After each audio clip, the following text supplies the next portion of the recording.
पेत्र व कर्णल्य. तो नीतिमान व आपल्या घराण्यातील सर्वांसह देवाचे भय बाळगणारा, लोकास फार दानधर्म करणारा व देवाची नित्य प्रार्थना करणारा असा होता. त्याने दिवसाच्या सुमारे 3ऱ्या प्रहरी दृष्टांतात असे स्पष्टपणे पाहिले की आपणाकडे देवाचा दूत येत असून कर्णल्या अशी आपणास हाक मारित आहे. या ठिकाणी आपला विषयाची हेडलाईन्स आहे प्रकटीकरण, भविष्यवाणी, स्वप्न, दृष्टांत, दर्शन, पूर्वसंकेत, परमेश्वरच्या योजना. तर यामध्ये देवाचा सेवक त्याला स्पष्टपणे दृष्टांतामध्ये 3ऱ्या प्रहरी एक गोष्ट दिसत आहे की देवाचा दूत येऊन कर्णल्या अशी आपणास हाक मारित आहे. तेव्हा तू त्याच्याकडे निरखून पाहून भयभीत होऊन म्हणाला, काय महाराज? त्याने त्याला म्हटले, तुझ्या प्रार्थना व तुझे दानधर्म देवासमोर स्मरण्यात आले आहे. तर आता यापोस माणसे पाठव आणि शिमोन नावाच्या माणसाला बोलावून आण. त्याला पेत्रही म्हणतात. तो शिमोन नावाचा कोणा एका कातडी कमावणाऱ्या चांभाराच्या इथे उतरला आहे. त्याचे घर समुद्राच्या किनाऱ्यास आहे.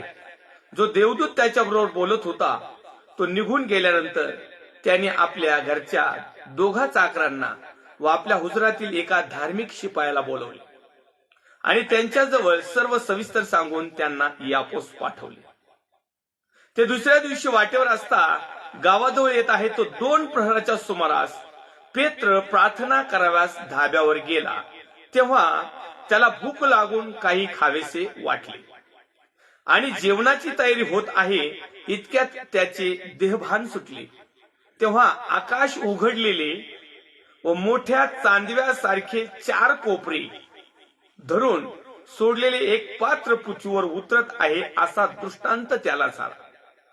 या ठिकाणी पहिला दृष्टांत देवाचा सेवक कर्णल्य नावाचा कोणी इटलीक म्हटलेला मनुष्य आहे आणि तो नीतिमान आणि देवाचा भय बाळगणारा आणि धार्मिक दानधर्म करणारा हा एक बिलिव्हर्स भाऊ आहे.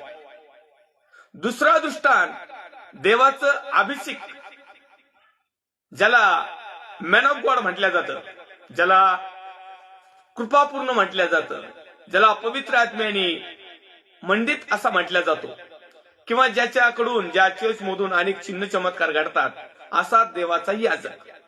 2 दृष्टांत 2 व्यक्तीला पडलेले आहेत. एक तर बिलिव्हर्स व्यक्तीला पडला आहे, दुसरा देवाचा सेवक पेत्र याला पडलेला आहे. दोन्ही दृष्टांत आहे.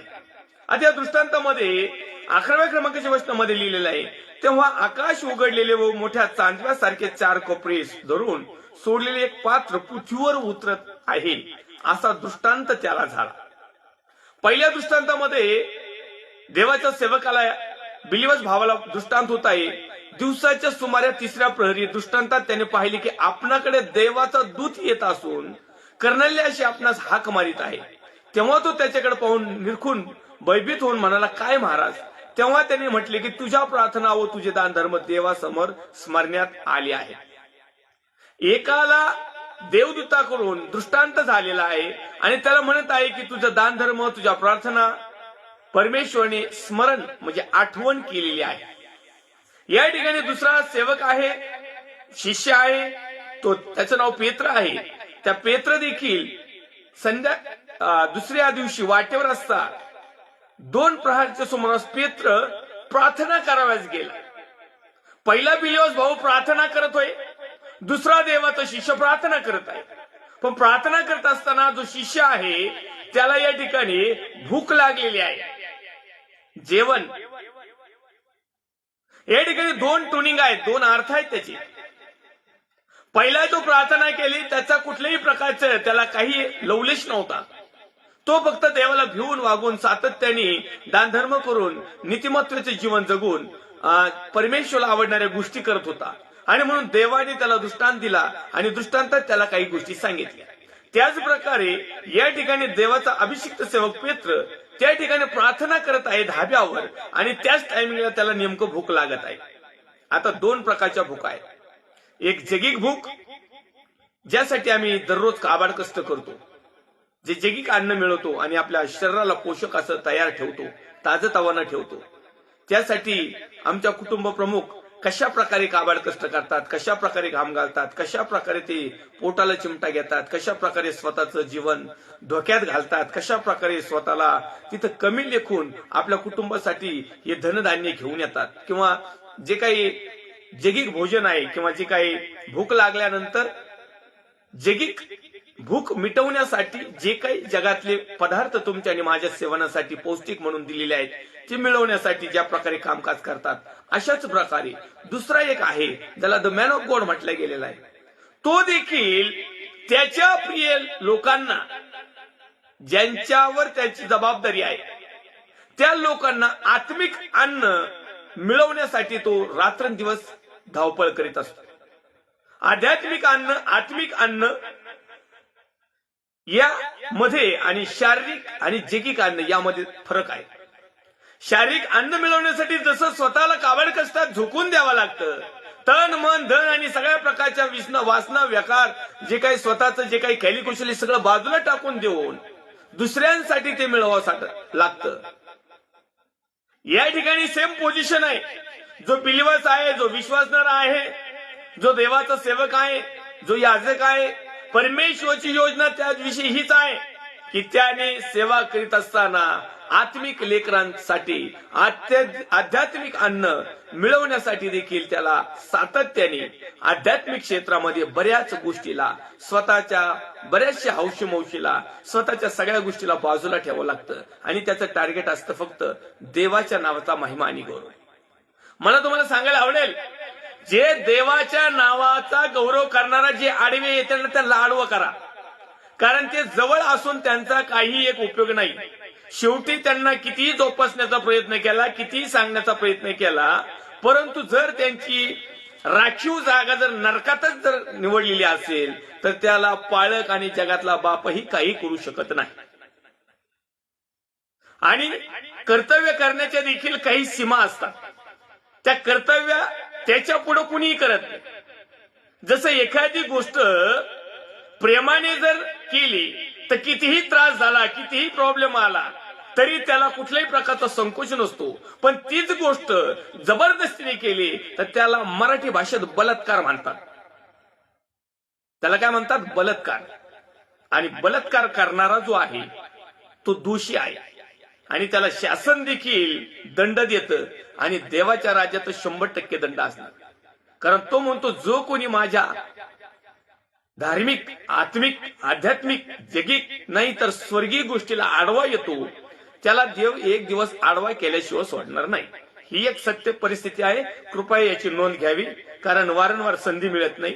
त्या संधीचं सोनं जर करायचं असलं तर डोकं ठिकाणावर ठेवून आपलं जीवन जगावं लागेल, अन्यथा याचा मोठा भुर्दंड प्रत्येकाला मिळाल्याशिवाय राहणार नाही. मग तो याजक असो, याजकाचं कुटुंब असो, एखादी मंडळी असो, चर्च असो आणि कुणी असो. तर या ठिकाणी दोन लोक प्रार्थना करत आहेत. एक बिलिव्हर्स, साधा बिलिव्हर्स ज्याला याजकपणाचा अधिकार नाही, मात्र त्याला देखील त्याचं प्रार्थना, त्याचं देवाविषयी असणारं भय, त्याचा आदर, स्मरण, या सगळ्या गोष्टीचं आज्ञापालन ज्यावेळेस पाहिलं त्यावेळेस त्याने त्या देवदूताकरवे त्याला काही गोष्ट सांगण्यात आलेली.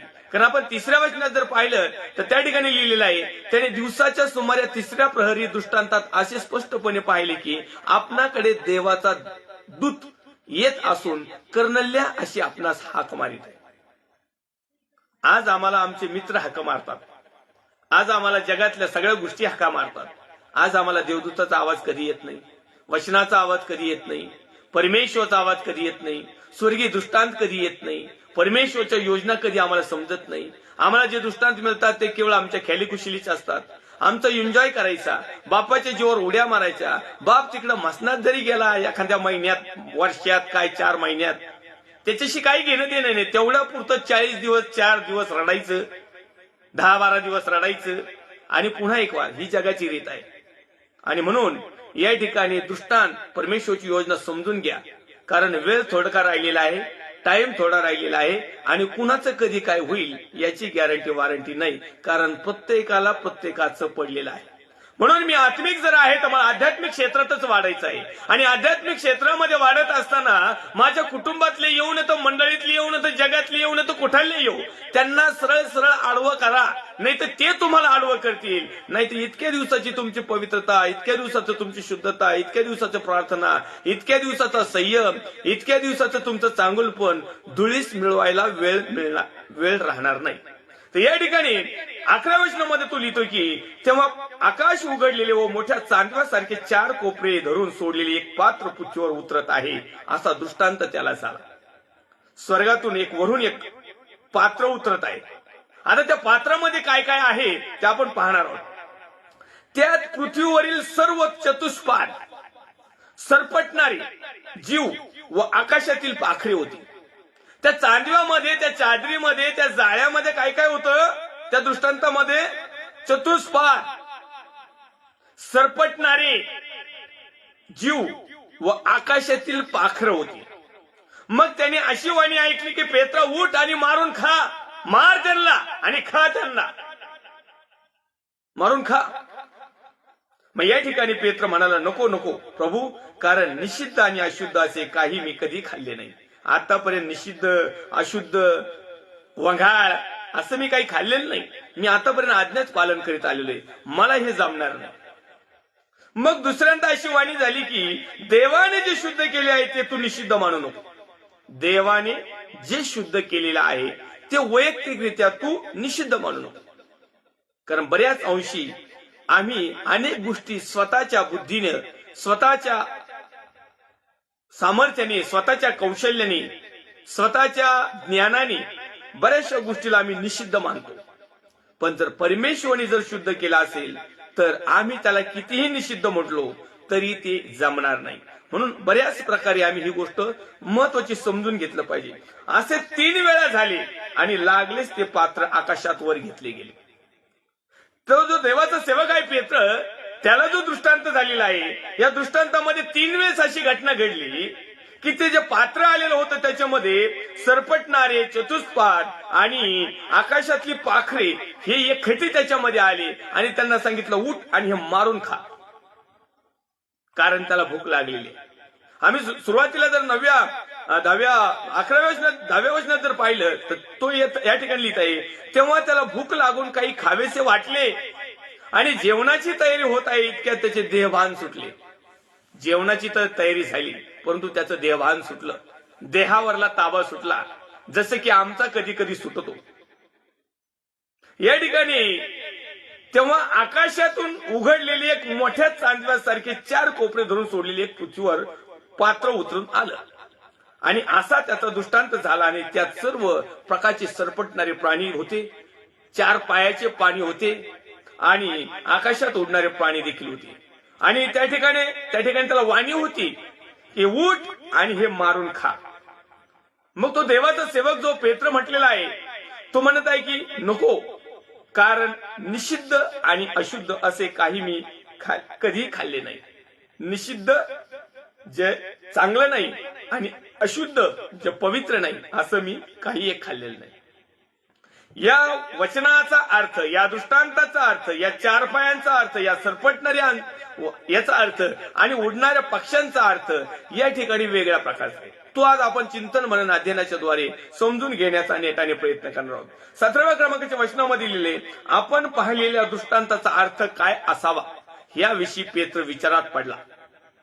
त्याला लिंक लागना, त्याने अंदाज केला, त्याच्या लक्षात आलं की हे जे पात्र आलेले आहे, हा जो दृष्टांत मला दिसत आहे, हे जे दिवसाच्या 2ऱ्या प्रहराला प्रार्थना करताना हा जो दृष्टांत माझ्यासमोर घोळत आहे आणि ज्याच्यामध्ये मला आज्ञा होत आहे की हे उठून खा, मारून खा. आणि माझं स्वतःचं वैयक्तिक जीवन तर असं आहे की मी कधीही अशुद्ध आणि निषिद्ध काही खाल्लेलं नाही, तरी देखील 3 वेळेस त्याला आवाज येतो आणि तो म्हणतो की उठ, यांना मार आणि हे खा. मग या विषयावर तो चिंतन मनन करत राहिला, या विषयाला तो विचार करत राहिला. आणि हा विचार पडला असता पहा, कर्नेल्याने पाठवलेली माणसं शिमोनाचे घर शोधल्यावर दरवाजाजवळ येऊन उभे राहिले. हा तो विचार करीत असतानाच पहिला दृष्टांत ज्या कर्नेल्याला झाला होता, कर्नेल्याने त्याच्या घरातले चांगले धार्मिक लोक हुशार लोक, ज्ञानी लोक शिमोनाच्या घरी जो पेत्र उतरला होता, जो देवाचा सेवक मॅन ऑफ गॉड उतरलेला होता, त्याच्याकडे पाठवली राईट त्याच टायमिंगला. आणि त्यांनी हाक मारून विचारली, शिमोन पेत्र इथे पाहुणा उतरला आहे काय? पाहुणा आलाय काय? हा तर या गावचा नाही, परंतु असं आमच्या महाराजाला किंवा आमच्या कर्नलेला असं दिसत आहे की तो प्रार्थना करत आहे आणि त्याला हाका मारून कुणीतरी हाक मारित आहे. या ठिकाणी दुसऱ्या दृष्टांतामध्ये सेम त्याच वचनामध्ये पेत्र त्या दृष्टांताविषयी विचार करीत असता आत्मा त्याला म्हणाला, पहा 3 माणसे तुझा शोध करीत आहे. ऑलरेडी या ठिकाणाने त्याने 3 माणसं पाठवले पहिल्या. दुसऱ्या वेळेस हा दृष्टांत काय आहे समजून घेण्यासाठी पेत्र विचार करीत असताना पेत्राची जगिक बुद्धी बाजूला ठेवण्यात आली, जगिक माइंड बाजूला ठेवण्यात आलं आणि देवाच्या आत्म्याने त्या गोष्टीवर विचार करायला सुरुवात केली. देवाच्या आत्म्याने त्याला पडलेल्या विचाराचा प्रश्नाचं उत्तर देण्याचा प्रयत्न केला. देवाच्या आत्म्याने ऑलरेडी सत्य परिस्थिती काय आहे, या दृष्टांताचा अर्थ काय आहे, या दाखल्याचा अर्थ काय आहे हे सांगण्यासाठी आत्म्याने त्याला लागलीच त्या ठिकाणी काही गोष्टी दाखवल्या. पेत्र त्या दृष्टांताविषयी विचार करीत असता आत्मा त्याला म्हणाला, पहा 3 माणसे तुझा शोध करीत आहेत. 3 माणसं. कोण आहेत ही 3 माणसं? तर उठ, खाली ये, कारण तो धाब्यावर होता. काही संशय न धरता त्यांच्या बरोबर जा. काही संशय धरू नको, त्यांच्याबरोबर बिंदास जा, कारण मीच त्यांना पाठवलं आहे. परमेश्वर म्हणत आहे, देवाच्या आत्म्याद्वारे त्याला चालना मिळत आहे. देवाचा आत्मा त्यांना सांगत आहे की धाब्यावरून खाली ये आणि त्या ठिकाणी तुला 3 माणसं दिसतील आणि या 3 माणसांच्या बरोबर कुठलाही प्रकारचा वाद विवाद न करता, संशय न धरता त्यांच्या बरोबर जा, कारण त्यांना मी पाठवले आहे. पेत्र त्या माणसाकडे खाली येऊन म्हणाला, पहा ज्यांचा तुम्ही शोध करीत आहात तो मी आहे. ज्यांचा शोध करीत आहात तो मी आहे. आज देवाच्या सेवकांना विनंती आहे की आज कुणी आमचा शोध करीत असताना आम्ही ठामपणे म्हणू शकतो का की देवाने पाठवलेला तो मीच आहे. परमेश्वराच्या योजना पुढे नेणारा मीच आहे. परमेश्वराच्या संकल्पना लोकांना सांगणारा मीच आहे. परमेश्वराचा गौरव करणारा मी आहे. परमेश्वराच्या गौरवासाठी माझ्या स्वतःच्या सुखावर मी पाणी सोडत आहे. परमेश्वराच्या गौरवासाठी परमेश्वराची योजना, परमेश्वराचं दृष्ट स्वप्न, भविष्यवाणी, पूर्वसंकेत, परमेश्वराच्या आज्ञा, विधी, नियम, परमेश्वराचं सत्य प्रचार करणारा मी आहे. आज आम्ही छातीला हात लावून म्हणू शकतो का? हे एकच व्यक्ती म्हणू शकतो ज्याच्यामध्ये देवाचा आत्मा वास करतो किंवा ज्याला आत्मा गायडन्स करतो. बाकीचे नाही. हो, बाकीच्यांना म्हणा फक्त ते दानपात्रासाठी भरपूर काही तुमच्या पुढे पुढे करतील. या ठिकाणी तू लिहित आहे की तो मी आहे, तुम्ही कोणत्या कारणामुळे इथे आला? त्यांनी प्रश्न केला, व्हॉट इज द रिझन? कुठलं कारण आहे की तुम्ही माझा शोध करत करत या ठिकाणी आलेला आहात? असं कुठलं कारण आहे की तुम्ही या ठिकाणी आलेला आहेत? अशा कोणत्या योजना आहेत परमेश्वराच्या का त्या योजना पूर्ण करण्यासाठी परमेश्वराने तुम्हाला माझ्याकडे पाठवलेलं आहे? आज अनेक बिलिव्हर्स, भाऊ बहीण, आई वडील जगातल्या लोकांच्या जीवनातल्या योजना ते याजक वर्गाकडे घेऊन येतात, चर्चमध्ये घेऊन येतात, परमेश्वराच्या योजना मात्र घेऊन येत नाही. ही एक शोकांतिक आहे. आज आमच्या सर्व समस्या, चिंता, काळजी, टेन्शन, ताण, दबाव याच्या पलीकडे काय? देवाच्या राज्याविषयी आमच्या समस्या आहेत का? कधी असं तुमच्या लक्षात आलंय का एखादा बिलिव्हर्स भाऊ बहीण आई वडील आलाय आणि तो म्हटलं की पाळक साहेब सार्वकालिक जीवन वतन मिळव म्हणून मी काय करायला पाहिजे? पाळक साहेब माझा बाप्तिस्मा झालाय तरी मला पवित्र आत्मा मिळत नाही, मी काय करायला पाहिजे? पाळक साहेब मला सत्य मिळण्यासाठी मी काय करायला पाहिजे? पाळक साहेब सत्याचं पालन करण्यासाठी मी काय करायला पाहिजे? फक्त मला हे पाहिजे, मला ते पाहिजे, माझ्या ह्या प्रार्थना आहेत, माझ्या त्या विनंत्या आहेत, मला अमकच पाहिजे, मला फलनच पाहिजे. आज लोकांच्या योजना इतक्याच आहेत. परमेश्वराच्या योजना घेऊन येणारे लोक कमी आहेत आणि परमेश्वराच्या योजना समजून घेणारे लोक कमी आहेत. परमेश्वराच्या योजना समजून सांगणारे लोक कमी आहेत आणि परमेश्वराच्या योजनेनुसार जीवन जगणारे लोक बोटावर मोजण्यासारखे आहेत. तर या ठिकाणी तो म्हणत आहे की तुम्ही कोणत्या कारणामुळे इथे आलात? ते म्हणाले, कर्नल्य शताधिपती हा नीतिमान मनुष्य असून देवाचं भय बाळगणारा आहे. साधा बिलीवर्स आहे, तो काही पास्टर नाही, तो काही रेव्हरेंट नाही, तो काही द मॅन ऑफ गॉड नाही, किंवा त्याला प्रॉफेसाई करणारा नाही, किंवा कुठल्या प्रकारचा बिशप किंवा कुठल्या मोठ्या पोस्टचा नाही. सर्वसाधारण व्यक्ती. हो, तो नक्कीच त्याच्या हुद्द्याने मोठा आहे, तो शताधिपती आहे, म्हणजे 100वर 1 अधिपती ज्याला म्हणतात ना, त्याला शताधिपती म्हणतात. तर त्याच्या हातेखाली 100च्या काही अधिकारी नाही, तो खूप मोठा काही अधिकारी होता, परंतु तो नीतिमान होता. तो मनुष्य देवाचं भय बाळगणारा होता. त्याचप्रमाणे सर्व यहुदी लोक त्याच्याविषयी चांगली साक्ष देत होते. त्याला पवित्र देवदूताने सुचवले. त्याला कुणी सुचवले? पवित्र देवदूत. काय सुचवलं? की कोणीतरी एक व्यक्ती एका चांभाराच्या घरी उतरलेला आहे आणि तो देवाचा अभिषिक्त आहे.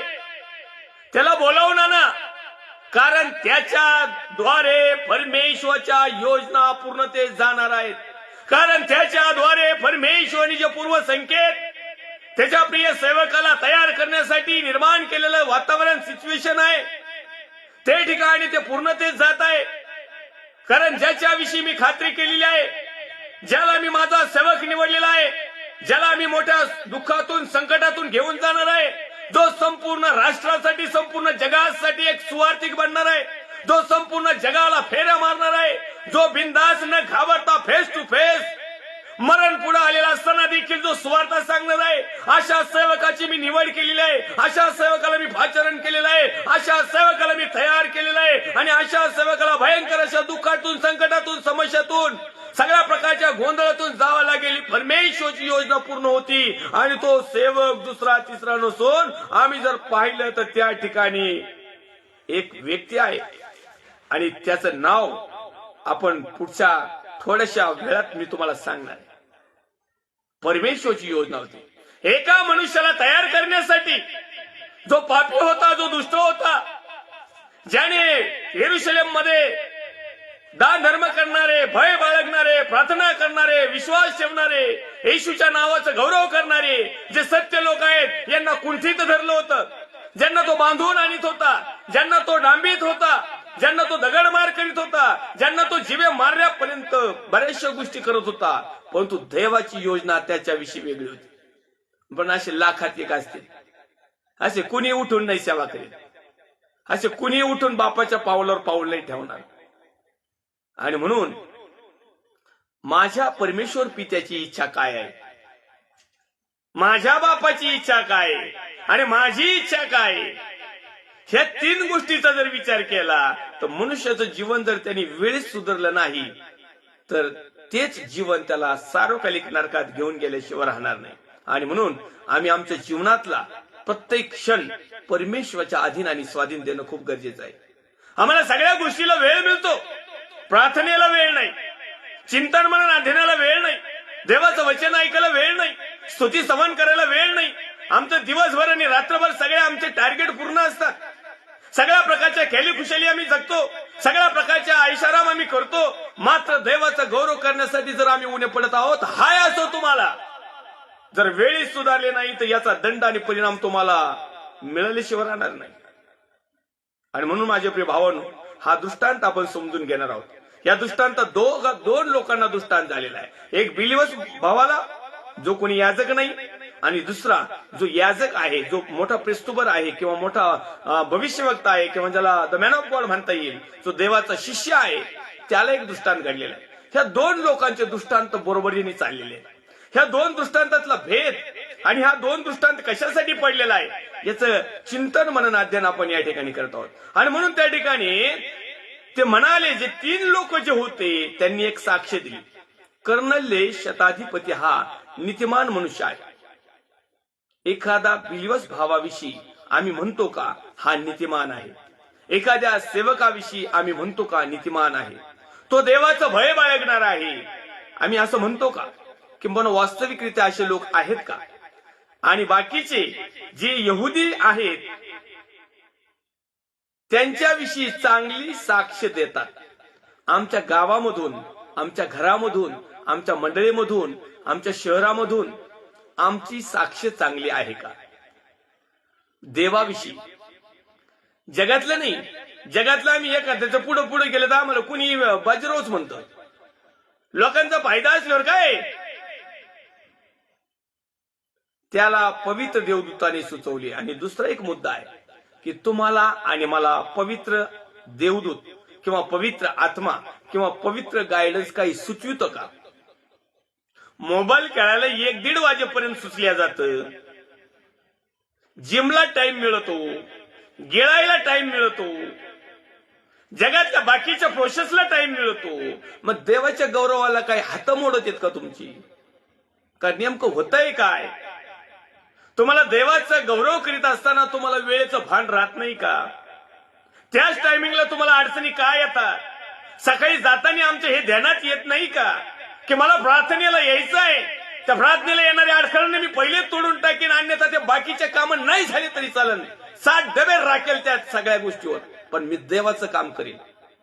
बाकीचं नाही. आम्हाला सगळ्या गोष्टीला वेळ, पण देवाचं काम करायला आम्हाला खूप काही अडचणी, आणि या अडचणी आम्हाला पहिल्याच समजल्या पाहिजे. त्यासाठी आम्हाला जैगिक बुद्धी नाही, आत्मिक बुद्धी लागते. त्यासाठी आमचं जीवनच आध्यात्मिक लागत. जगातल्या घाणीत लोळायला लागले हो तुमच्या डोक्यात जगातलीच घाण राहणार. तुम्ही प्रोसेस म्हणून जर प्रार्थना, सहभागिता, चर्च, संगती जर करीत असाल तर हाय असं तुम्हाला तुम्ही येऊच नका प्रार्थनेला. तुम्ही जाऊ नका, येऊ नका, बसू नका. तुम्ही नास्तिक बना डायरेक्ट. कारण तुम्ही आस्तिक असूनच जर नास्तिकासारखं जर जीवन जगत आहात तर तुमचा उपयोग नाहीये. असं नाही की तुम्ही प्रार्थना केल्यावर तुम्ही स्वर्गाच्या राज्यात अजिबात जाणार नाही, नाही जाणार. कारण बरेचसे लोक अशाच प्रकारे जीवितक्रम चालू आहे त्यांचा. आम्हाला देवदूत कधी सुचवित नाही, आम्हाला चांगलं ज्ञान कधी मिळत नाही, आम्ही चांगले विचार कधी आचरणात आणत नाही. आम्हाला सगळं काही मिळून सुद्धा आम्ही तशाच तुम्हाला भीक मागायची पाळी आली आणि तुम्हाला भीक ज्यावेळेस कुणी देणार नाही ना त्यावेळेस तुमच्या लक्षात येईल की आम्ही चांगलं असताना सालस मनाने देवाची सेवा करू शकलो नाही, म्हणून तुम्हाला लोक भीक सुद्धा देणार नाहीत. ही काळ्या दगडावरली रेग आहे. बघा, मागून बघा कुणी देतय का. तो त्या ठिकाणी लिहित आहे की त्याला पवित्र देवदूताने सुचवले आहे की आपणाला घरी बोलावून आपणाकडून संदेश ऐकावा. काय ऐकावा? घरी आल्यावर संदेश ऐकावा. आम्ही कशाला बोलवतो? आमच्या घरी दुखणं नीट करायला, आजार घालवायला, घरातली पनवती घालवायला, साडेसाती घालवायला, आमचं दुःख दूर करायला. आम्ही याचकांना कशाला बोलवतो? आम्ही प्रोफेट लोकांना कशाला बोलवतो? आम्ही पाळक लोकांना कशाला बोलवतो माहिती का? या मनुष्याने कशासाठी बोलवलं आणि आम्ही कशासाठी बोलवतो? कारण आम्ही जग आणि आध्यात्मिक गोष्टी जीवन जगत असताना सध्या जर आम्ही जगामध्ये आहोत तर जगामध्ये काय चाललंय खेळी खुशाली ही तुम्हाला कळणं पण महत्वाचं आहे, समजणं महत्वाचं आहे. आम्ही जोर कशाला देतो? आम्ही ठाम कशावर राहतो? आम्ही पटक्याच भाळतो कशाला? आमची काय आवड, काय इच्छा आहे? आम्ही कशा प्रकारे जीवन जगतो? आजकाल जे धार्मिक लोक जे आहेत नामधारी, किंबहुना काळपुळी सारखे, किंबहुना तेवढ्या पुरतं मुंडकं हलवून yes amen praise the lord प्रार्थनेहून उठलं का तिकडं काय म्हणतात आता त्याची गॅरंटी वॉरंटीच नाही. या ठिकाणी त्यांची मनीषा आहे, त्यांची इच्छा आहे की त्यांनी काय करावं. या ठिकाणी पहिल्याला दृष्टांत पडतो कर्नेलला, आणि कर्नेलला 3 लोकांना त्या समाराच्या घरी पाठवतो ज्या ठिकाणी द मॅन ऑफ गॉड म्हणजे पेत्र देवाचा शिष्य त्या ठिकाणी आलेला आहे. आणि त्या शिष्याला देखील एक दृष्टांत पडत आहे आणि त्या दृष्टांतामध्ये 3-4 गोष्टी दिसत आहे. एक तर सरपटणारे प्राणी, दुसरी गोष्ट चतुष्पाद पाणी आणि आकाशातील पाखऱ्याचं एक चांदवं त्या ठिकाणी येत आहे. आणि पेत्रला म्हणताय उठ आणि हे मारून खा. त्यावेळेस पेत्र म्हणताय की नाही नाही मी हे मारून खाणार नाही, कारण मी अशुद्ध आणि निषिद्ध आतापर्यंत कधीच खाल्लं नाही. देव म्हणतो मी शुद्ध केलंय ना, खाते. येस, मी शुद्ध केलंय. आणि या वचनाचा अर्थ, या दृष्टांताचा अर्थ पुढे चालून आम्हाला लक्षात येईल, कारण ही गोष्ट खूप महत्वाची आणि गरजेची. मग या ठिकाणी तो लिहित आहे की त्यांना आपल्या घरी बोलावून आपणाकडून संदेश ऐकावा. मग संदेश हा मनुष्याच्या बुद्धिमत्तेतून कधीच निर्माण झालेला नसतो. तर देवाने पवित्र आत्म्याच्या सामर्थ्याने दैवी आलेल्या योजना, निरोप, बातमी, पूर्वसंकेत जे आत्म्या करवे, त्या देवाचा द मॅन ऑफ गॉड ज्याला म्हणतात किंवा देवाचा सेवक म्हणतात किंवा जो प्रीचर असेल त्याला आत्म्याकडून जी गोष्ट लोकांना सांगण्यासाठी पाठवला आहे त्या गोष्टीला म्हणतात संदेश. नाही तर आमचे संदेश असते, तुम्ही द्या म्हणजे तुम्हाला दिले जाईल, तुम्ही या म्हणजे तुमच्याकडे घेतलं जाईल, तुम्ही ठोका म्हणजे तुम्हाला उघडलं जाईल. मग नरकाचा दरवाजा जर ठोकला तर नरकाचाच उघडेल ना. त्यांना सांगा ना स्वर्गाचा दर्जा उघडा. ठोका म्हणजे काय? का बँकेचे दरवाजे ठोकायचे म्हणजे बदा बदा बंडल पडतील? काय ठोकणार, काय शोधणार, ह्या पण गोष्टी सांगा. नुसतं शोधा म्हणजे सापडेल, ठोका म्हणजे उघडेल, आहे का नाही? मागा म्हणजे मिळेल. मग तुम्ही काय मागता हेच तुम्हाला भान नाही, तुम्ही काय ठोकता याचं तुम्हाला भान नाही, काय तुम्ही शोधताय तुम्हाला हे माहित नाही. तर हे द मॅन ऑफ गॉड किंवा ज्याला देवाचा प्रिय शिष्य किंवा ज्याला खरोखर देवाच्या योजना, परमेश्वरच्या योजना देऊन तो सेवक परमेश्वरच्या योजना घेऊन लोकांपर्यंत पोहोचतो, अशाच व्यक्तीला दृष्टांत, दर्शन, स्वप्न, भविष्यवाणी, प्रकटीकरण, रेव्हलेशन, परमेश्वरच्या योजना, पवित्र आत्म्या करवे समजल्या जातात, बाकीच्या लोकांना नाही. मग या ठिकाणी विशेष करून त्या मनुष्याला बोलावण्याचं एकच कारण होतं की त्यांनी देवाकडून आलेली बातमी ऐकावी. देवाच्या योजना काय आहेत, परमेश्वरचे पूर्वसंकेत काय, परमेश्वरचा दृष्टांत काय, परमेश्वरचं स्वप्न काय, परमेश्वरने दाखवलेली घटना काय आहे, याचा रियालिटीचा अर्थ काय, याचा काय टोन आहे, हे आम्हाला काय शिकवित आहे, हे आम्हाला कसं वागवायला सांगत आहे, किंवा यातून आमच्या चुका अपराध काय आहे हे सांगण्यासाठी दैवी मनुष्याकडून आलेला जो निरोप आहे त्याला म्हणतात संदेश. आणि हा परमेश्वराकडून आलेला संदेश ऐकवा म्हणून या 3 लोकांना त्या कर्नल्याने त्या चांभाराच्या घरी पाठवलं आणि त्या ठिकाणी शिमोनाचं घर त्यांना सापडलं. त्याच्यानंतर त्यांनी पेत्राला त्या ठिकाणी पाहिलं आणि पेत्र त्या ठिकाणी त्या दृष्टांताचाच विचार करत होता, पण तो पेत्राला जगिक बुद्धीने त्याचा अर्थ समजला नाही. मग पवित्र आत्म्या करवे त्याला सांगण्यात आलं की खाली जा, त्या ठिकाणी 3 माणसं आहेत आणि ते 3 माणसाबरोबर तू निसंकोचपणे मनात संशय नाही धरता जा, कारण त्यांना मी पाठवलेलं. आता या 3 माणसांना देखील परमेश्वरची योजना दिली ती, कर्नल्या बरोबर देखील परमेश्वरची योजना होती आणि देवाचा सेवक पेत्र याच्याबरोबर देखील परमेश्वरच्या योजना होत्या. या तिघांचं सांगड या चिंतन म्हणून अध्ययनामध्ये आपण पाहत आहोत. या ठिकाणी तो लिहित आहे, मग त्याने त्यांना आत बोलावून त्यांचा पाहुणचार केला. दुसऱ्या दिवशी पेत्र त्यांच्याबरोबर निघाला आणि यापोतील बंधुजनापैकी कित्येक त्याच्याबरोबर गेले. तिसऱ्या दिवशी तो कैसरियास पोहोचला तेव्हा कर्नल्य आपल्या नातलगांना, इष्टमित्रांना जमवून त्याची वाट पाहत होता. कुणाला बोलवलं? आपण नाही का घरगुती प्रार्थना ठेवतो, उपकार स्तुतीची प्रार्थना, चिम्याला बोलो, गोम्याला बोलो, आत्याला बोलो, मामाला बोलो, भावाला बोलो, याला बोलो, त्याला बोलो. कशासाठी? मी किती थटात प्रार्थना करत आहे, मी किती धार्मिक आहे, माझ्याकडे किती पैसा आहे, मी किती ब्लेसेड आहे, मी दिलेल्या दानपत्र कसा पळकाला फोन केलेच येतो. बघा आमच्याकडे किती आहे हे दाखवण्यासाठी आजकालच्या सभा आहेत.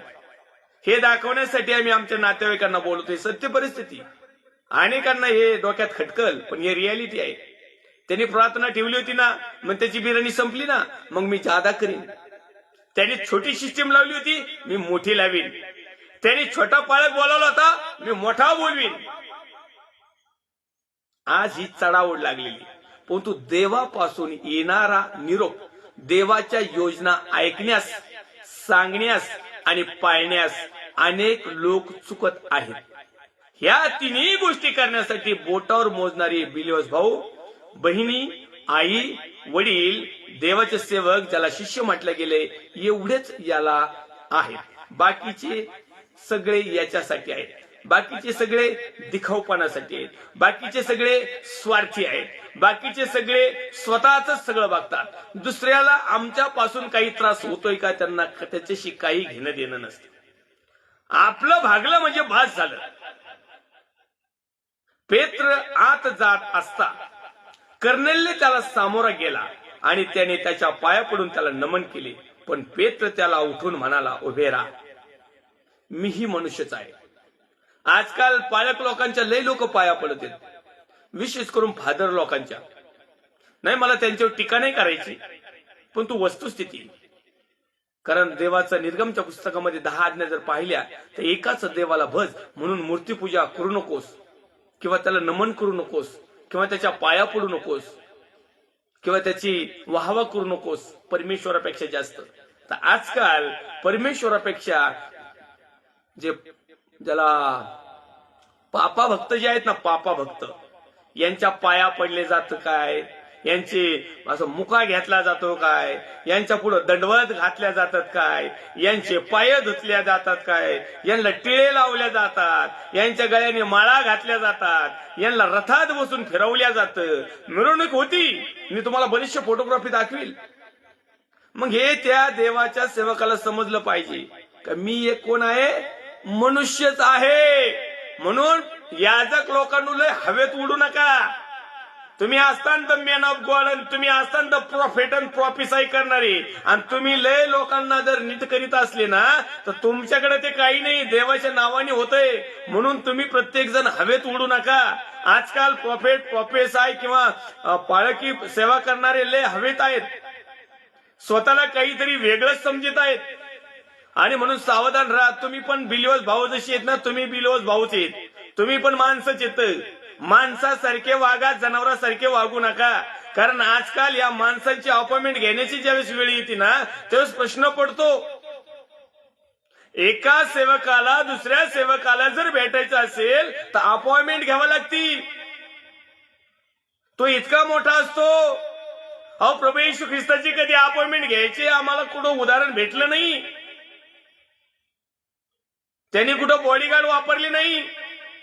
तो म्हटलं नाही मी स्वर्गाच्या राज्यातून आलेलो आहे, मी देवाचा पुत्र आहे. म्हटल्यानंतर माझे व्यतिरिक्त सगळे बाहेर, सगळे लांब लांब बसा, तुटाक बसा, मीच मोठ्या राजगादीवर बसीन. नाही नाही नाही, खुर्च्या सोडा, सतरांच्यावर, पोत्यावर, जमिनीवर बसा. पाळक वर्गांनो, खुर्च्या बाद झाल्या.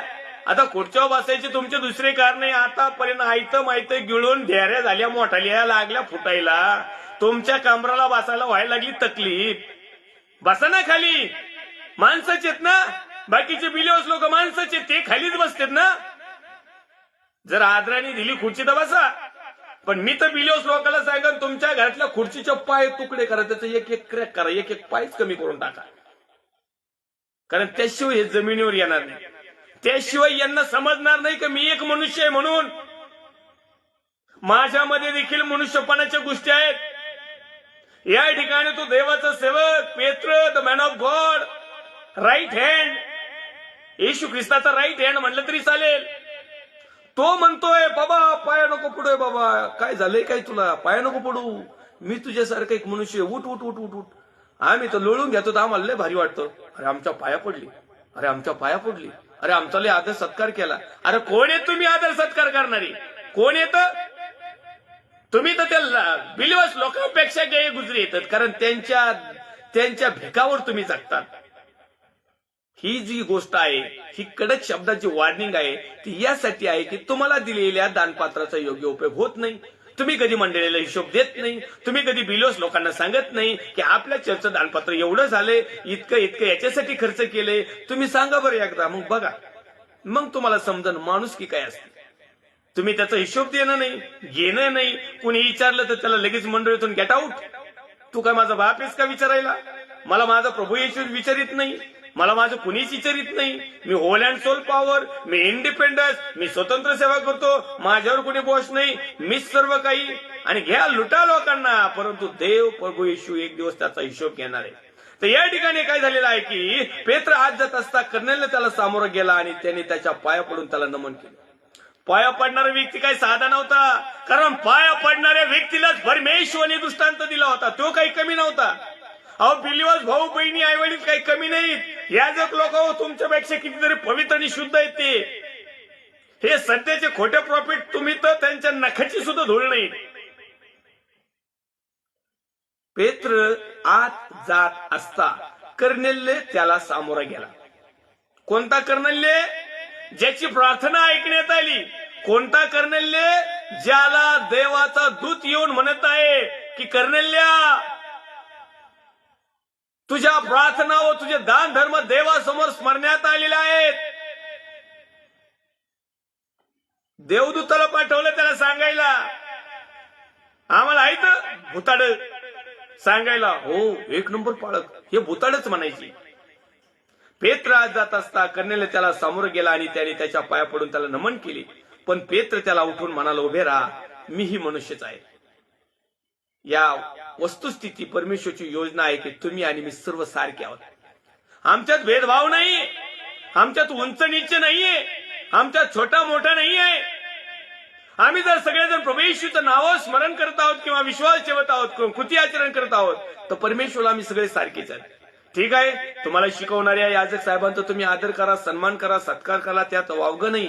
परंतु तो पात्रतेचा, लायकीचा, परमेश्वरच्या योजना पूर्ण करणारा असेल तर, आणि तो जर भामटा, चिमटा कुणी जर दुसराचा असला तर मग मात्र तुम्ही त्याच्याशी सलोखा करून स्वतःचा जीव अधोलोकात घेऊन जात आहात, ही पण खबरदारी घ्या. मग तो त्याच्याबरोबर बोलत गेला तेव्हा त्याला पुष्कळ लोक एकत्र जमलेले आढळून आले. आतमध्ये त्याने त्यांना म्हटले, तुम्हाला ठाऊकच आहे की यहुदी मनुष्याने अन्य जातीच्या मनुष्याबरोबर निकट संबंध ठेवणे किंवा त्याच्याकडे जाणीने ठेवणे हे त्याच्या रीतिरिवाजाविरुद्ध आहे. तथापि कोणाही मनुष्याला निषिद्ध किंवा अशुद्ध म्हणू नये असे देवाने मला दाखवले. आता हा जो मॅन ऑफ गॉड आहे त्याला जो दृष्टांत झालेला आहे, एक चांदवा खाली येत आहे आणि त्या चांदव्यामध्ये काही गोष्टी आलेल्या आहेत. त्याच्यामध्ये त्या दृष्टांतामध्ये त्याला सर्व प्रकारच्या पृथ्वीवरील जे सर्व प्रकारचे पृथ्वीवरचे चतुष्पाद 4 पायाचे प्राणी आहेत ना, मंगळ अमंगळ काय असते नसते XYZ सगळ्या प्रकारच्या जातीचे. त्याच्यानंतर या भूतलावरले जेवढे सरपटणारे आहेत ना सगळ्या प्रकारच्या जातीचे, त्याच प्रकारे आकाशातले उडणारे जे पाखरं आहेत ना त्यांच्या सर्व प्रकारच्या जातीचे सर्व पक्षी वंचर जे काही होते त्या दृष्टांतामध्ये ते एका चांदव्यामध्ये त्याला दिसतात आणि तो म्हणतोय उठ आणि हे मारून खा. हा दृष्टांत त्याला होत आहे आणि हा दृष्टांत त्याला समजत नाही. मग तो दृष्टांत समजण्यासाठी देवाचा आत्मा त्या ठिकाणी काम करतो. हा दृष्टांत समजण्यासाठी बिलिओस भावाला एक दृष्टांत होतो. तो बिलिओस भाऊ 3 लोक त्याच्याकडे पाठवतो. हे 3 लोक त्याच्याकडे जातात आणि हे 3 लोकांबरोबर तो या ठिकाणी येतो. या ठिकाणी आल्यानंतर त्याचं आगत स्वागत होतो. परंतु सगळ्यात महत्वाचा मुद्दा 28व्या क्रमांकामध्ये या वचनाचा, या दृष्टांताचा मेन त्यांनी गाभाराला हात लावलेला आहे. तो म्हणजे त्याने त्यांना म्हटले, तुम्हाला ठाऊकच आहे की यहुदी मनुष्याने अन्य जातीच्या मनुष्याबरोबर निकट संबंध ठेवणे किंवा त्याच्याकडे जाणीने ठेवणे त्याच्या रीतिरिवाजाविरुद्ध आहे. त्या टायमिंगला रीतिरिवाज हे जे यहुदी लोक होते एक स्टँडर्ड पद्धतीचं जीवन जगत होते. ते बाकीच्यांना हलके समजत होते. ते त्यांच्याशी व्यवहार करीत नव्हते. ते त्यांच्याशी कुठल्या चालीरीतीमध्ये राहत नव्हते. ते त्यांच्या कोणत्या कामकाजात येत नव्हते. ते त्यांना कुठल्या प्रकारच्या त्यांच्या रिवाजामध्ये किंवा त्यांच्या कार्यक्रमामध्ये सहभागी होत नव्हते. ते त्यांच्याशी संपर्क ठेवीत नव्हते. मग हाच प्रकार आहे. याला जे सगळ्या प्रकारचं अशुद्ध निषिद्ध गोष्टी त्याच्यात दिसतात तर तो म्हणत आहे की मी आतापर्यंत हे खाल्लेले नाही, मी आतापर्यंत बाटलेलं नाही, आतापर्यंत मी या गोष्टी स्वीकारलेल्या नाहीत, मला हे आवडत पण नाही आणि मी हे करत पण नाही. परंतु देव म्हणतो मी जर शुद्ध केलं आहे तर तू अशुद्ध का म्हणतोस. मग देवाने सर्व प्रकारच्या जगातल्या जाती, धर्म, पंथ, भेद, लिंग, छोट मोठं, लहान म्हातार कुणी जो कुणी असेल ती परमेश्वराची निर्मिती आहे. परमेश्वराच्या योजनेमध्ये या प्रत्येकाचं तारण व्हावं ही देवाचं गौरव करण्याची योजना आहे. परंतु मात्र अनेक लोक आहेत की ते परराष्ट्रीयांकडे जात नाहीत किंवा अनेक लोक आहेत की त्या दुसऱ्या लोकांकडे जात नाहीत. त्यांना ख्रिस्ताविषयी सांगत नाही कारण ते त्यांच्याशी संपर्क ठेवत नाही. अशीच परिस्थिती त्याच समयाला झालेली होती की पेत्र आणि प्रेषित लोक होते ते यहुद्याचं सोडून बाकीचे दुसऱ्या कोणत्याच लोकांना ते संपर्क ठेवत नव्हते. देवाची योजना होती की या देवाच्या सेवकांनी अशा लोकांशी संपर्क ठेवावा ज्यांना ख्रिस्त माहिती नाही, ज्यांना सत्य माहिती नाही. आणि मग हे तर त्यांच्याकडे जात नव्हते. मग अशा प्रकारे त्या दृष्टांतामध्ये सांगितलं की उठ यांना मार आणि खा. म्हणजे उठ यांना मार म्हणजे हे जे पापाचं जीवन जगत आहेत यांच्या पापाला सुटण्याकरता, ह्या पापावर विजय मिळवण्याकरता, हे पापात डुबण्याकरता, ह्या पापाला नस्तनाबूत करण्यासाठी, या पापाला यांच्या जीवनातून काढून टाकण्यासाठी जा आणि देवाचं खरं योजना त्यांच्यापर्यंत पोहोचव. उठ, त्यांना त्या पापाची जाणीव करून दे आणि मग ते त्या पापाला गाडतील आणि उठतील आणि मग परमेश्वराच्या योजना सिद्धीच जातील. मग या ठिकाणी तू लिहित आहे की त्याने त्यांना म्हटलं, तुम्हाला ठाऊकच आहे की यहुदी मनुष्याने अन्य जातीच्या मनुष्याबरोबर निकट संबंध ठेवणे किंवा त्यांच्याकडे जाणे येणे ठेवणे हे त्यांच्या रीतिरिवाजाविरुद्ध आहे. तथापि कोणाही मनुष्याला निषिद्ध किंवा अशुद्ध म्हणू नये असे देवाने मला दाखवले. देव दाखवतो म्हणून मला बोलविल्याबरोबर मी काकू न करता आलो आहे. जर का आत्ताच्या सध्याच्या प्रॉफिट लोकांना म्हटलं, चला साहेब आमच्या घरी, देवाने आम्हाला सांगितलेले की या देवाच्या सेवकाला आमच्या घरी येऊन देवाचा संदेश ऐकावा. चला पास्टर साहेब, याजक साहेब, प्रॉफेट साहेब घरी आमच्या, देवाने आम्हाला सांगितलंय की या मनुष्याला बोलव आणि जीवनाचा संदेश याच्याकडून ऐकून घे. परमेश्वराने आम्हाला सांगितलं दृष्टांतामध्ये की या भविष्यवक्त्याला आपल्या घरी बोलव आणि परमेश्वरच्या योजना काय आहेत हे समजून घे.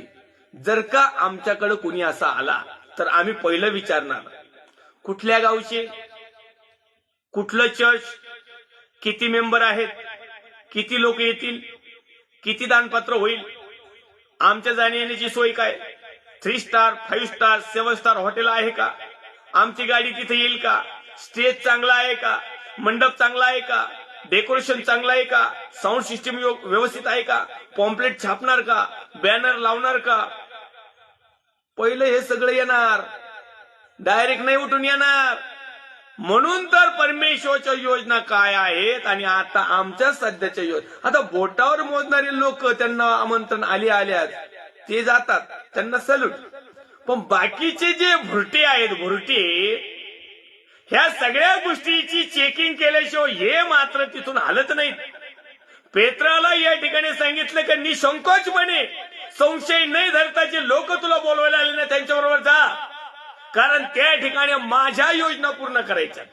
आता या ठिकाणी जर आम्ही जैगिक पद्धतीने पाहिलं तर सध्या जर आम्हाला जर कोणी बोलवायला आलं, पाळक साहेब आमच्या घरी प्रार्थनेला येता का, तर बोटावर मोजणारी लोक सोडून बाकीचे जेवढे खायावारी आलेले आहेत ना, हे पहिले म्हणणार आमच्या जाण्या येण्याचं नियोजन कसं आहे, आमच्या जाण्या येण्याचा खर्च द्याल का, आमच्या जेवणाचं काय आहे, किती लोक असतील, साऊंड आहे का. आताच मी सांगितलं तुम्हाला, आम्ही ह्या सगळ्या गोष्टी क्लिअर केल्याशिवाय कधीच जात नाही. याचा अर्थ आम्हाला संशय आहे आणि देवाचा सेवक परमेश्वरच्या योजना पोहोचवण्यासाठी ज्याला निवडलेला आहे त्याच्या जीवनामध्ये संशय नसावा. जर आम्ही संशय धरून जर एखादी गोष्ट करत आहोत किंवा आज धरून जर एखादी गोष्ट करीत आहोत किंवा एखादा आमच्या स्वतःच्या योजना निर्माण करून जर एखाद्या गोष्टीला होकार देत आहोत तर ती अक्कल शून्य आहे. बऱ्याच वेळेस आम्ही पाहतो त्या ठिकाणी सगळ्या गोष्टीची आम्ही अगोदरच खबरदारी घेतो. आम्ही परमेश्वराच्या योजना किंवा परमेश्वराच्या इच्छा किंवा परमेश्वराच्या आमच्याविषयी असणाऱ्या संकल्पना आम्ही कधीच ग्राह्य धरीत नाही. तर आमच्या वैयक्तिक संकल्पना, आमच्या वैयक्तिक योजना, आमच्या वैयक्तिक बुद्धिमत्तेतून निर्माण केलेली सेवा कार्य आणि आलेली संधी यामध्ये आम्ही बऱ्याचशा गोष्टी अटीतटी नियम ठेवतो. पूर्वीचे संदेष्टे, पूर्वीचे सेवक, पूर्वीचे शिष्य अशा प्रकारच्या अटीतटी ठेवीत नव्हते. म्हणून तर या ठिकाणी ते चांदवासारखं आलं आणि त्या दृष्टांतात सांगितलं, ह्यो माझा, ह्यो माझा, ह्यो माझा करीत बसू नको. जसं की आम्ही प्रेषित पौल साहेब म्हणतात, आम्ही पत्रामध्ये जर पाहिलं तर त्या ठिकाणी म्हणतात, कोण म्हणतोय मी अपोलोसचा आहे, कोण म्हणतो मी पौलाचा आहे, कोण म्हणतो मी केफाचा आहे. अरे असे ख्रिस्ताचे तुम्ही वाटे केलेले आहेत का. कोण म्हणतो मी रोमन कॅथोलिकचा आहे, कोण म्हणतो मी सॅल्वेशन आर्मीचा आहे, कोण म्हणतो मी ओनली जीससचा आहे, कोण म्हणतो मी पेंटेकोस्टलचा आहे, कोण म्हणतो मी आणखीन कुठला आहे. ख्रिस्ताचे असे विभाग झालेले आहेत का, ख्रिस्ताचे असे तुकडे केले आहेत का. मी जाणार नाही त्या ठिकाणी, कारण तिथं रोमन कॅथोलिक लोक राहतात. रोमन कॅथोलिक म्हणतात आम्ही जाणार नाही त्या प्रोटेस्टंट लोकांकडे डुबुक मिसनाकडे, ते आम्हाला नावं ठेवतात. अरे ख्रिस्ताचे असे तुम्ही विभाग केलेले आहेत का. जाती, कुळ, विद्या, तुमचा संस्था, धर्म, तुमच्या वैयक्तिक कुठल्याही प्रकारच्या योजना परमेश्वराच्या सेवेला जर आडवं येत आहेत तर यांना आडवं करा. मी आजच्या विषयाची सुरुवातच केली. जो तुमच्या सेवेला आडवा येतो त्याला आडवं करा, नाही तर मग ते तुम्हाला आडवं करतील. दोनच ऑप्शन राहिले, करा नाही तर मरा. 100 दिवस शेळी बनून जगण्यापेक्षा, म्याव म्या म्या म्या करण्यापेक्षा आणि त्या थुतारपणा करण्यापेक्षा आणि लबा लबा लबा शेंडे मारून जीवन जगण्यापेक्षा एक दिवस जरी वाघ सिंह बनून जर जगलं छान. तशी काही वर्षाची 40 वर्ष झालेत, 35 वर्ष झाले, 30 वर्ष झाले, 50 वर्ष झाली सेवा करतात, अजून सेवेचा मर्म कुणालाच कळायला नाही. कारण आजपर्यंत परमेश्वरची योजना तुम्ही पोहोचवल्याच नाही. आजपर्यंत तुम्ही फक्त संस्थेच्या योजना पुढे केल्यात. एक खेदाची गोष्ट आहे. या ठिकाणी तो लिहित आहे 29व्या क्रमांकाच्या वचनामध्ये, म्हणून मला बोलावल्याबरोबर मी काकू न करीता आलो आहे, तर मी विचारतो तुम्ही मला कशासाठी बोलावले. मग कर्नल्य म्हणत आहे, मग कर्नल्य म्हणाला, आज 4 दिवस झाले मी आपल्या घरी तिसऱ्या प्रहरी प्रार्थना करीत होतो, तेव्हा पहा तेजस्वी वस्त्र परिधान केलेला एक पुरुष मत पुढे उभा राहून म्हणाला, कर्नल्य तुझी प्रार्थना ऐकण्यात आली आहे आणि देवासमोर तुझ्या दान धर्माचे स्मरण करण्यात आहे. तर यापोस कोणास पाठवून पेत्र म्हटलेला शिमोन याला बोलावून आण. तो समुद्राच्या काठी कातडी कमवणाऱ्या शिमोन चांबाराच्या घरी पाहुणा आहे, म्हणून मी आपणाकडे माणसांना तत्काळ पाठवले. आपण आला हे बरे केले. तर आता प्रभूने जे काही आपणाला आज्ञा पिले आहे ते ऐकावे म्हणून आम्ही सर्वजण येथे देवासमोर हजर झालो आहे.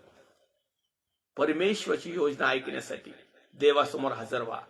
तुमच्या कानाची खाज जिरावी म्हणून नका हो. लोकांना आम्ही लय धार्मिक आहेत म्हणून नका हो. आम्ही लय ज्ञानी आणि कुलीन आणि पंडित आहोत म्हणून नाही. या ठिकाणी स्पष्टरित्या तो देवाचा सेवक कर्नल्य मोठा अधिकारी असून तो काय म्हणत आहे की प्रभूने जे काही आपणाला आज्ञा पिले, द मॅन ऑफ गॉडला परमेश्वर आणि परमेश्वरच्या योजना दिलेल्या आहेत. परंतु आज खेदाची गोष्ट आहे की परमेश्वरच्या योजना सांगण्याच्या ऐवजी यांच्या मनातलं काळं ढवळं परमेश्वरच्या योजना असल्यासारखं लोकांना सांगून आज लोकांची ते दिशाभूल करत आहेत. आणि लोकांनाही अशा प्रकारे आपल्या कानाची खाज जिरावी, आपला स्वार्थ व्हावा, आपला मीपणा राखून राहावा, आमचं प्रॉफिट, आमचं सगळ्या प्रकारचा लाभ व्हावा, नफा व्हावा, आम्हाला मिळकत मिळावी, आमची परिस्थिती बदलावी, आम्ही भिकाऱ्याचं श्रीमंत व्हावं, आमचा विजा लागावा, आम्ही आजारमुक्त व्हावं, टेन्शन मुक्त व्हावं, भयमुक्त व्हावं, आम्ही सगळ्या प्रकारच्या खेळी कुशलीने गरजेमध्ये जगावं. या गोष्टी याजक वर्गाकडून ऐकण्यासाठी आताच्या सध्याच्या बिलिव्हर्स लोकांचे कान आतुर झालेले आहेत. परंतु पवित्र शास्त्र, पवित्र योजना, परमेश्वरच्या योजनेनुसार देवाचा सेवक त्या ठिकाणी कर्नल्य एक मोठा अधिकारी असून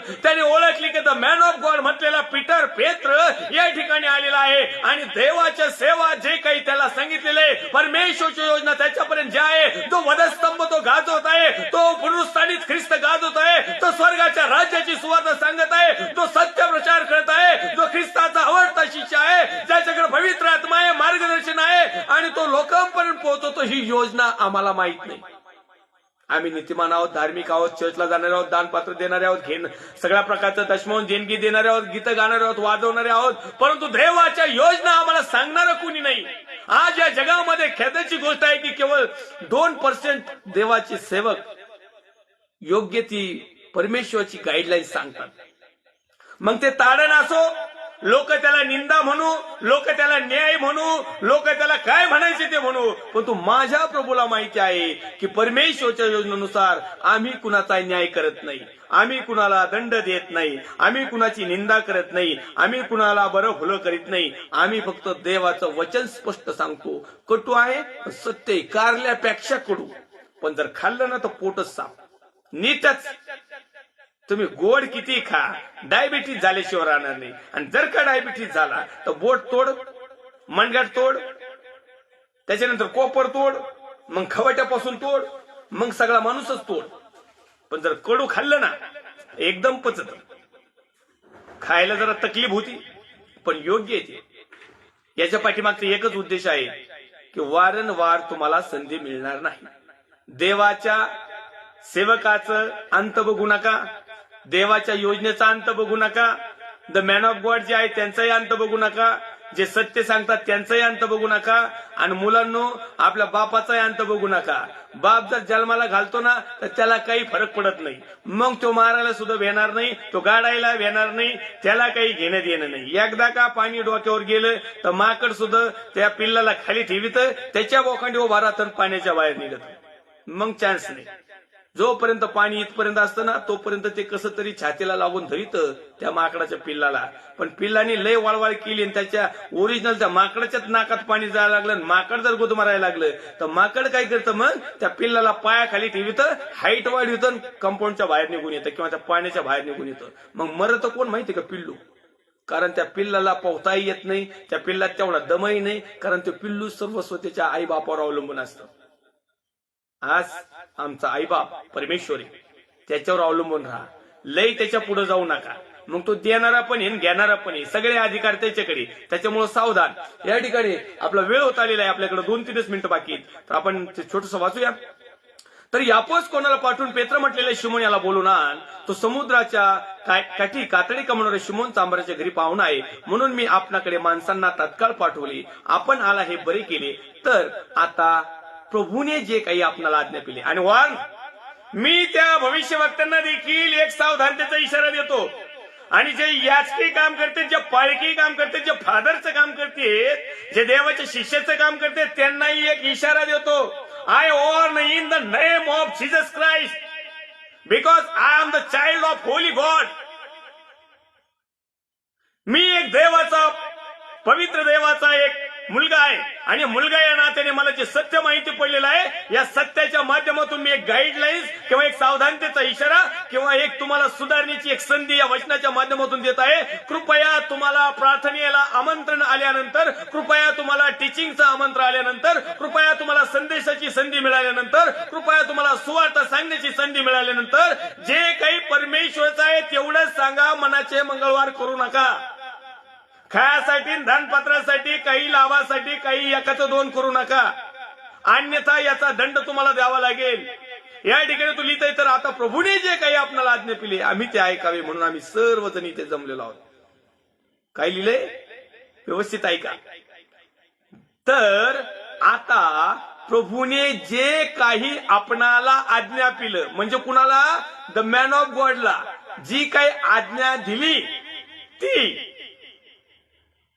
ऐकावे, म्हणून आम्ही सर्व जण येथे देवासमोर हजर झालो आहे. मॅन ऑफ गॉड समोर नाही. हा करनेलेला देवाचा आत्मा इतका तात्काळ चालू करतो, म्हणतो मी माणसासमोर नाही, आम्ही एकदम मॅन ऑफ गॉड समोर नाहीये, आम्ही फळकासमोर ऐकलं नाही, तर देवापासून येणारी योजना ऐकण्यासाठी आम्ही देवासमोर हजर आहेत. थोडक्यात सांगायचा उद्देश, देवाचा जो खरा मॅन ऑफ गॉड आहे ना, त्याला देवासारखा दर्जा त्या ठिकाणी दिलाय. आम्ही देवासमोर जमलो आहे. कारण काय, तर देवाच्या योजना सांगत असताना देव त्या ठिकाणी उपस्थित आहे. योजना सांगतो पालक, फादर, जो कोणी प्रॉफिट असेल तो, पण त्या योजना जर प्रभूच्या आहेत तर प्रभू तिथं उपस्थित आहे. आणि जर योजना प्रभूच्या नाही जगाच्या आहेत तर समजून जायचं का सैतान, हैवान, इब्लिस तिथं उपस्थित आहे.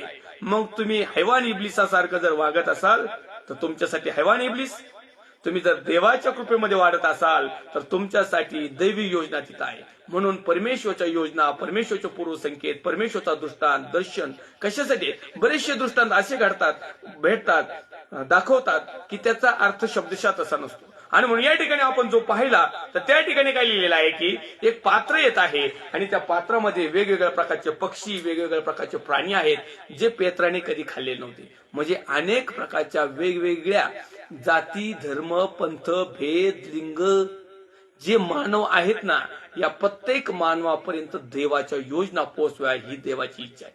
आमचे म्हणतात नाही बाबा आम्ही तिथं नाही जाणार, आम्ही त्यांना नाही सांगणार.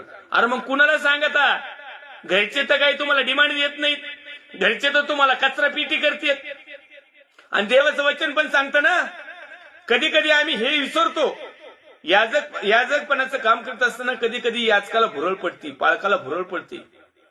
वचनामध्ये स्पष्ट लिहिलेलं आहे, कुठल्याही संदेश त्याला स्वतःच्या घरात, गावात, आपतिष्टात, स्वतःच्या ठिकाणात मान नसतो. हे कधी कधी आम्ही विसरतो आणि आम्ही मान घेण्याचा प्रयत्न करतो. ही एक दुर्दैवी घटना आहे. तर आजपासून शिका. आपल्या घरात काही कुणी आपल्याला सन्मान आदर देणार नाही, आपल्या गावात पण देणार नाही, आपल्या नातेवाईकात पण देणार नाही.